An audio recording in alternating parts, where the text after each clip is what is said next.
Sebastian Giovinco was born on the 26th of January 1987 in Turin and grew up in Bagnasco, a commune southwest of the city.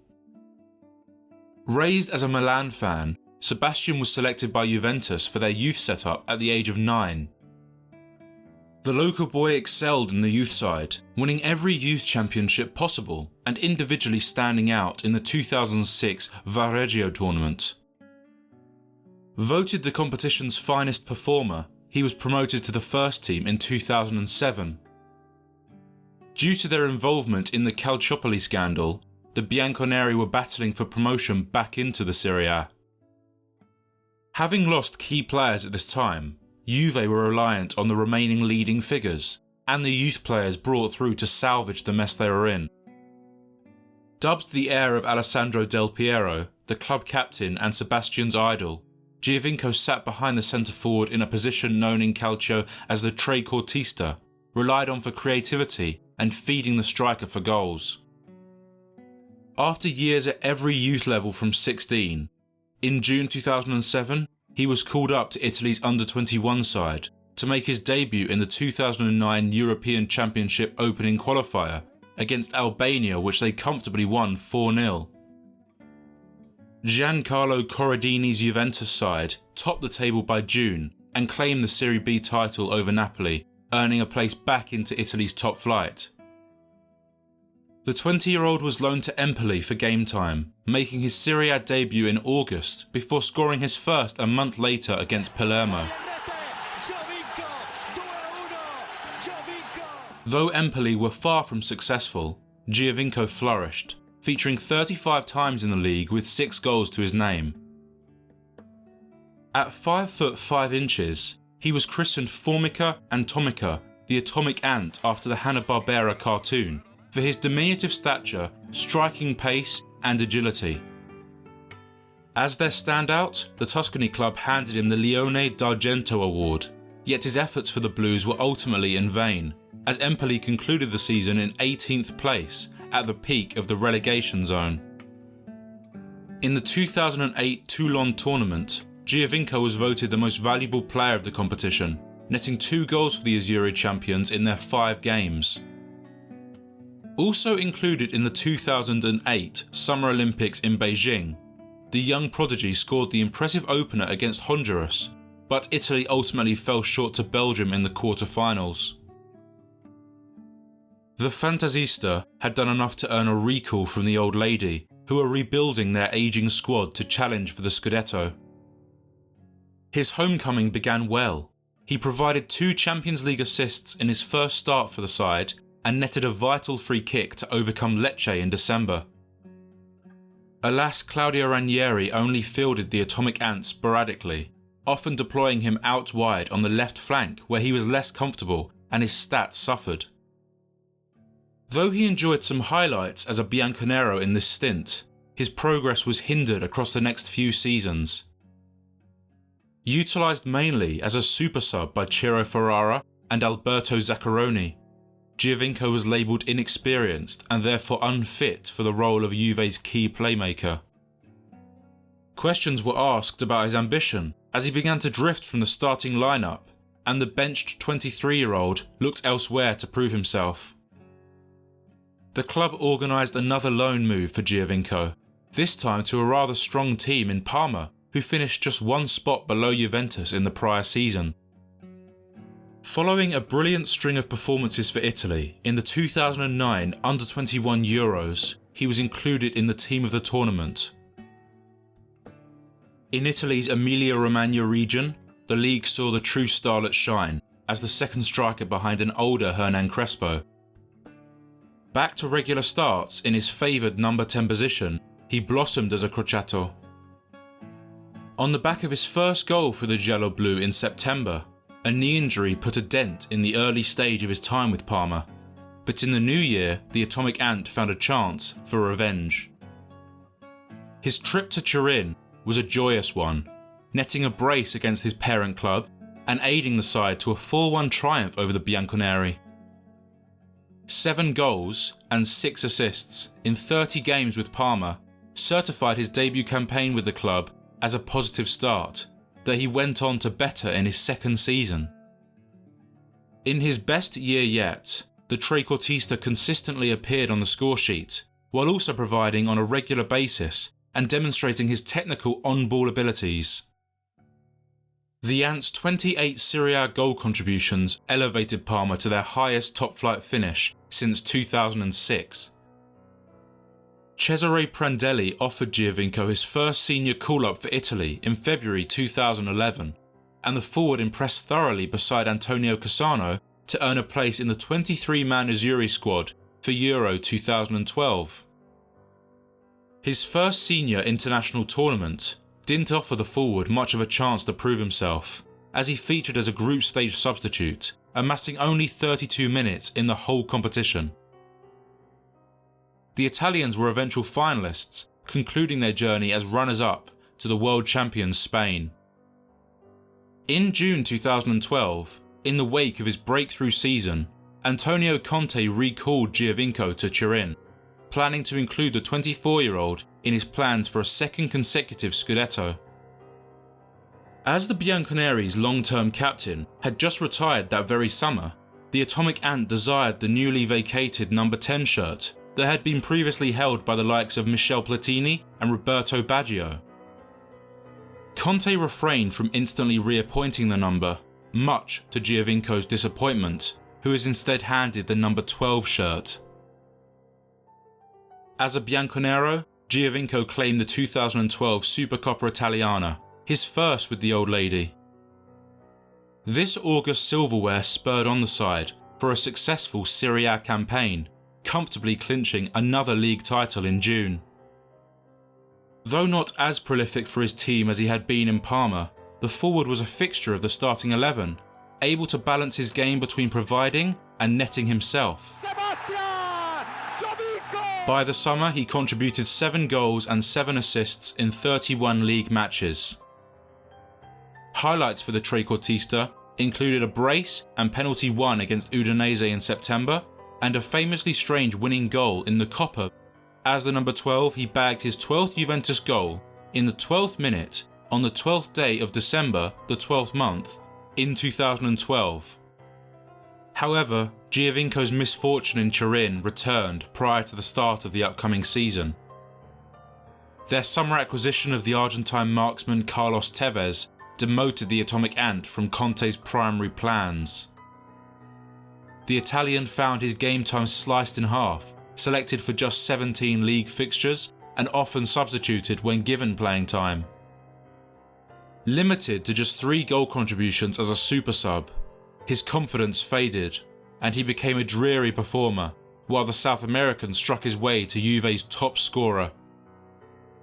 Another Scudetto was unable to cheer the fantasista, but with the managerial change to Massimiliano Allegri, Giovinco was offered a new boss to impress.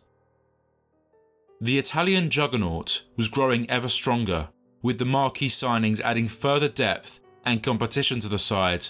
The number 12 felt the negative effects of this. In the first half of their campaign, Allegri left him on the sideline 13 times, only including Giovinco in 7 games, 5 of which he initially started on the bench. The 2013 FIFA Confederations Cup witnessed the trequartista's first goal in the blue shirt as Italy's number 10. After their penalty shootout loss to the Spanish, Giovinco returned home as a bronze medal winner in early July. Underused as a Bianconero, he wasn't named in the provisional 2014 World Cup squad, but in Brazil, Italy failed to escape the group stage, leading to Prandelli's dismissal.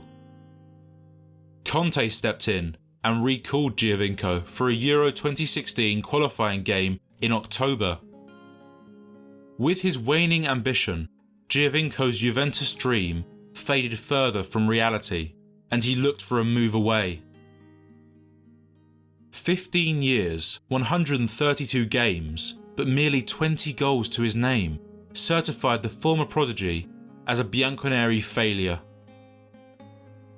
At only 27 years of age, the Atomic Ant was in demand, having performed on the European stage and enjoyed campaigns with a variety of Italian sides.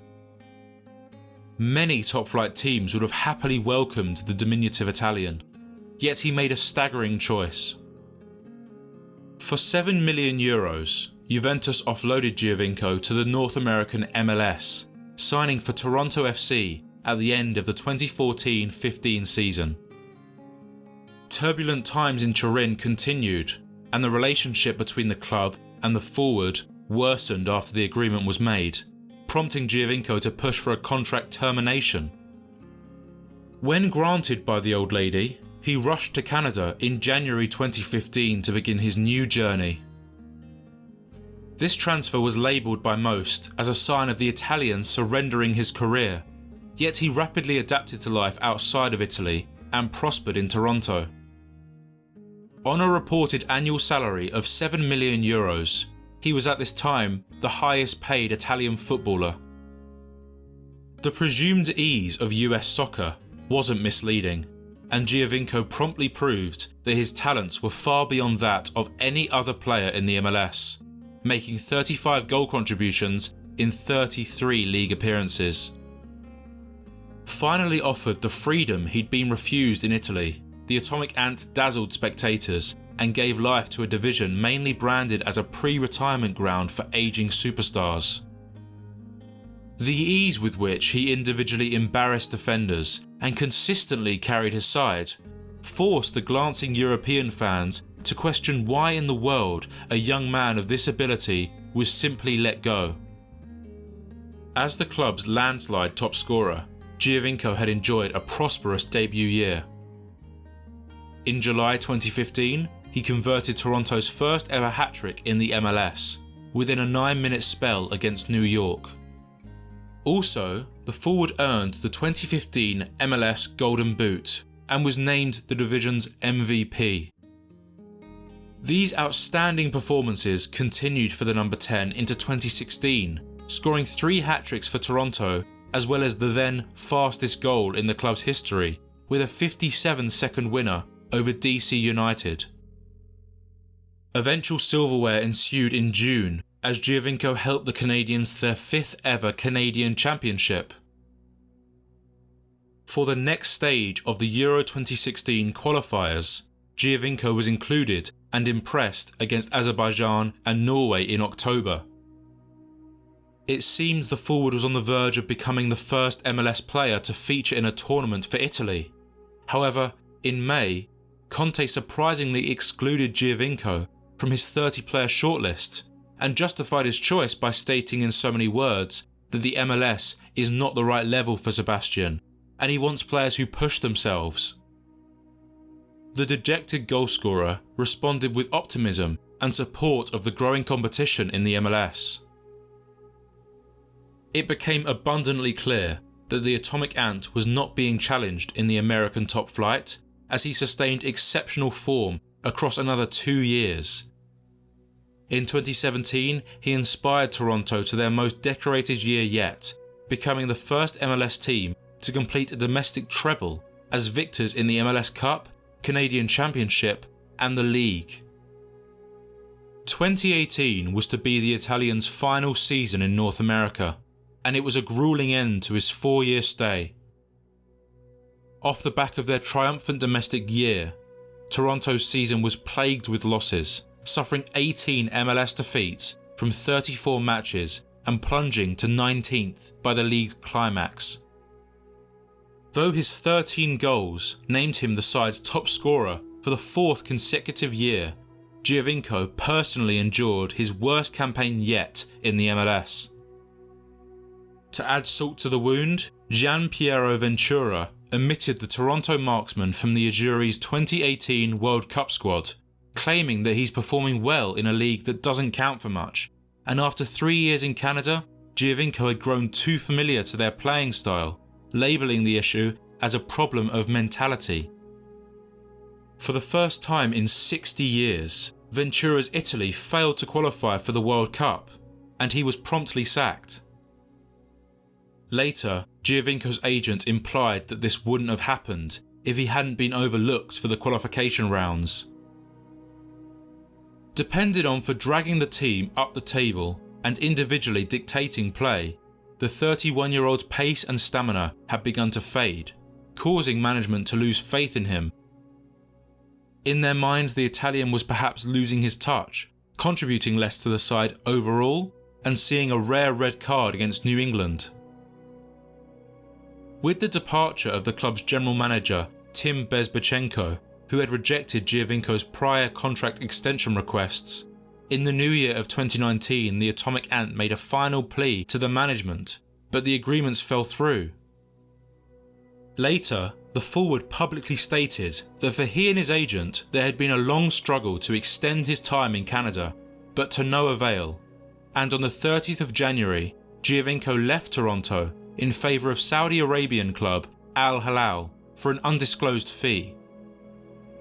Again, he had subverted expectations and taken an even further step down when he had demonstrated that his level of skill was fit for Europe. Where his physical attributes had partially diminished, his eye for a pass, finishing, dead ball accuracy and footwork were almost better than ever. Still with Al Hilal as of 2021, the 34-year-old has unquestionably relaxed in the Middle East, featuring in 83 games with only 16 goals to his name, lying in a deeper position where less running is required. Most likely, his time in Europe is up, and he will retire within the upcoming seasons as an Al Hilal player.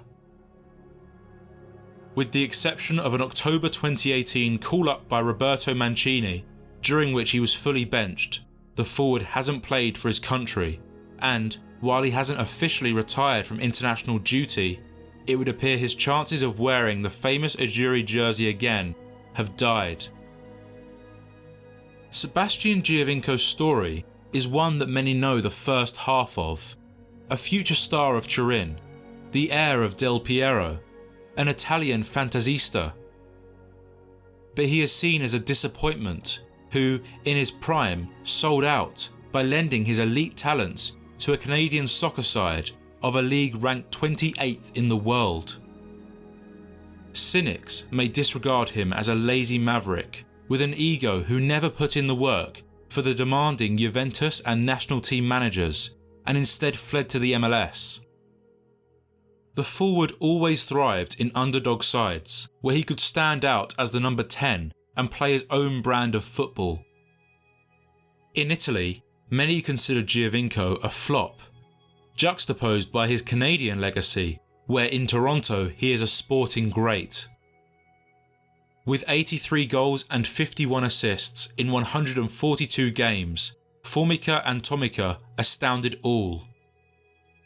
He laid waste to the American top flight and demolished national records, now the holder of 15 altogether, including the first player in MLS history to score 20 goals and claim 10 assists in a single season, and the fastest to ever reach 100 goal contributions. Also, he was the only footballer from the MLS included in The Guardian's and L'Equipe's Best 100 Players list in 2015. Still Toronto FC's top all-time goalscorer, the Italian is certainly in contention for the name of the greatest ever MLS player.